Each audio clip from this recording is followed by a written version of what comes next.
ভিডিওটি খেয়াল করুন। কবির মিয়ার খেজুরের রসের হাড়ি আপনার মাইয়া ভাঙ্গা ফেলাইছে। শুধু তাই না, হাড়ির মধ্যে খেজুরের রস ছিল, ওইটাও সে ফালা নষ্ট করছে, কোনো টাকা পয়সা সে জরিমানা দেয়নি।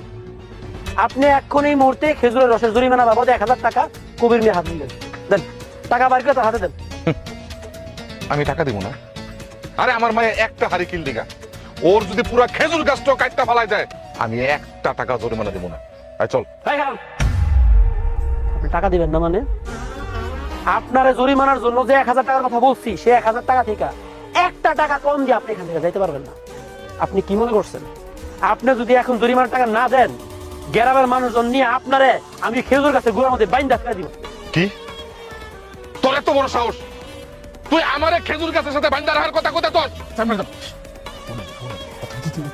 না ভালো ভালো টাকাটা দিয়ে দেন, চাষা বাসা মানুষ বলা যায় না, মান সম্মান যদি আবার নষ্ট করে ফেলে দিয়ে দেন আর দেন না। ভালো কথা কইছে, শুনেন কথাটা। দিতে এই যে টাকা, এই নে টাকা নেই। আমার তো না, তুমি নাও টাকাটা, ধরো তুমি।